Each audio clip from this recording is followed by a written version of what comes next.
2009, I attended the wedding of News International Chief Executive Rebecca Bruce.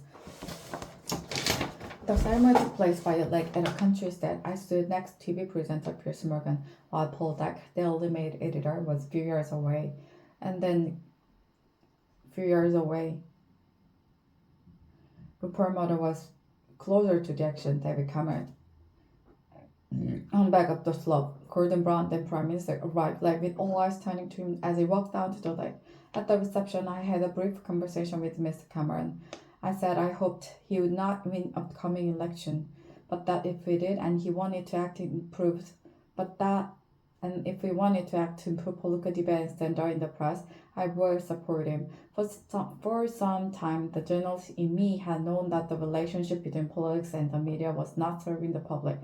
But it was my first-hand experience of this developing culture abuse and negativity that convinced me Britain's press and 24-hour news were making it more difficult for lefty leaders to govern. It's got worse, hasn't it? He said. I replied that he would be a much stronger prime minister were he to take office, not feeling he owed anything to the big media groups.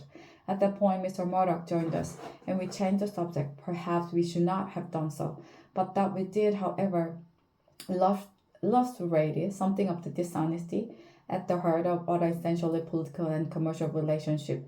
It is not easy to do what Ed Miliband, Labour leader, did last week, making himself an enemy of some of the media's most powerful forces. He was right that Labour got too close to News International, but he was also right that, given the media bias against it, he knew why we tried to level the playing field.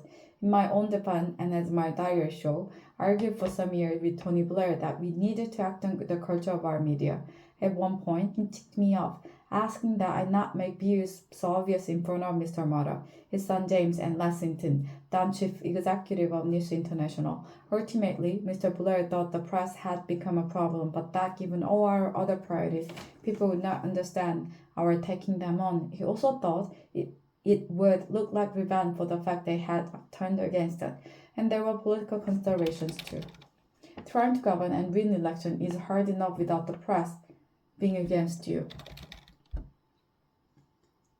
Except that for all of us, at times media support was something we created at the expense of positions of principle on media issues, but that trap has now been sprung.